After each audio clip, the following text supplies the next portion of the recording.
Pernah nggak sih kamu kepikiran gimana caranya seseorang bisa membangun kekayaan sampai level triliunan? Bukan cuma kaya, tapi kaya raya. Hari ini kita bahas salah satu nama yang sering disebut dalam dunia bisnis Indonesia, Andrew Susanto.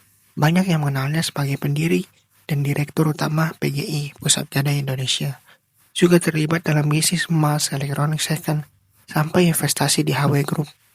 Tapi pertanyaannya bukan siapa dia, pertanyaannya adalah kenapa dia bisa sekaya itu. Dan jawabannya ternyata bukan karena satu bisnis saja, tapi karena arsitektur mesin uang yang dibangun dengan sangat rapi. Mesin uang pertama, cash flow cepat. Fondasi kekayaannya ada di bisnis gadai. Secara model bisnis, gadai itu unik. Pinjaman diberikan dengan jaminan barang, artinya resiko terlebih terkendali dibanding kredit tanpa agunan. Kalau nasabah menebus barangnya, perusahaan dapat fee atau margin jasa. Kalau tidak ditebus, barangnya masih punya nilai. Di berbagai profil publik disebutkan bahwa jaringan PGI berkembang hingga ratusan, bahkan lebih dari 1.000 cabang.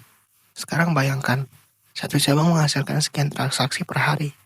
Kalikan dengan ratusan atau ribuan cabang, cash flow-nya muter terus.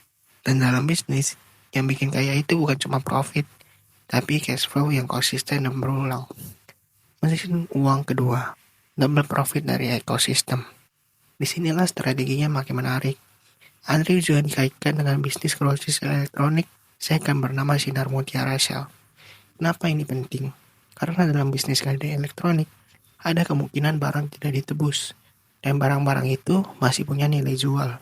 Artinya ada dua potensi pendapatan, dari jasa gadai dan dari penjualan kembali barang. Ini bukan cuma bisnis pembiayaan, ini kombinasi antara finance dan trading. Dan ketika dua mesin uang berjalan bersamaan, pertumbuhannya bisa eksponensial. Mesin uang ketiga, emas.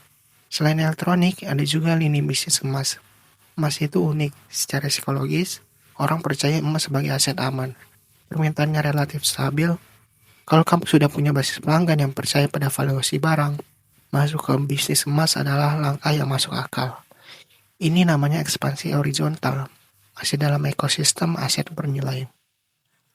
Langkah berani, investasi saat orang lain takut. Hal yang bikin levelnya naik, bukan cuma operasional.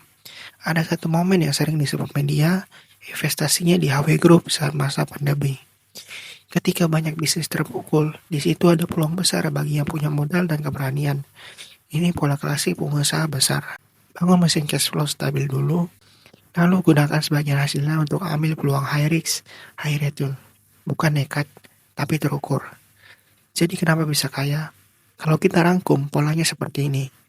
Bangun bisnis dengan cash flow cepat, perluas jaringan secara masif, manfaatkan ekosistem untuk cuan tambahan, masuk ke aset bernilai stabil seperti emas, dan diversifikasi ke peluang besar ketika momentum datang. Bukan satu jurus, tapi sistem yang terstruktur. Dan satu hal penting lagi, scale. Banyak orang punya ide bagus, tapi tidak semua bisa mengubahnya menjadi sistem yang bisa diperbanyak ratusan kali. Disitulah letak perbedaan pengusaha biasa dan pengusaha besar. Sekarang pertanyaannya buat kita, kalau belum punya 1.000 cabang, apa yang bisa ditiru? Mulai dari prinsipnya, cari model bisnis yang cash flow-nya cepat, bisa diulang, punya peluang ekosistem, dan bisa di-scale. Karena kekayaan besar jarang datang dari satu transaksi besar, tapi dari transaksi kecil yang diulang ribuan kali.